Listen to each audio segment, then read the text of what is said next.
بسم اللہ الرحمن الرحیم منہاج المسلم درس نمبر 98 المادۃ الثالثۃ فی بیان شروط انصبۃ المزکیات والمقادیر الواجبہ فیہا۔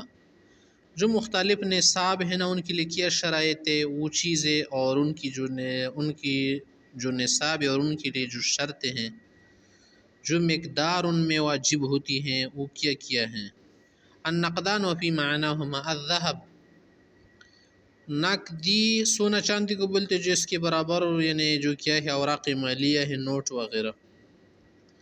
ذهب اس کی کیا شرط ہے؟ وہ شرط زکوٰۃ ہی یحل علیہ الحول، سونے پر سال کا گزرنا ضروری اور نصاب تک پہنچ جائے۔ نصاب کیا ہے؟ وہ نصاب 20 دینارن، 20 دینار ہے۔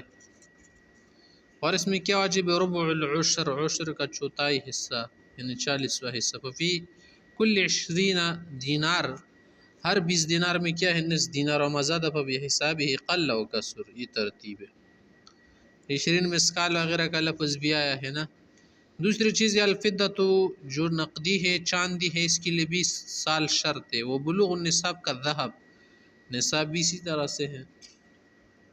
نصاب و 5 اواق، 5 اوقیہ ہے، اور ایک اوقیہ جو ہے نا 40 درہم ہے، اور 5 ملا کر میں 100 درہم، 200 درہم ہے۔ والواجب فی ربع العشر کا ذهب، اس میں بھی یہ ہے کہ ربع العشر دیا جائے گا۔ وہ کیا ہے؟ ففی 200 درہم 5 دراہم، 200 درہم میں 5 درہم دینے ضروری ہے۔ وما زاد فبحسابہ، بقی سے حساب سے دینا پڑے گا۔ من ملک قسطا من الذهب لم يبلغ نصاب آخر من الفضة لم يبلغ نصاب جمعهما معا فإذا بلغا نصابا زكاهما معا كلا بحساب۔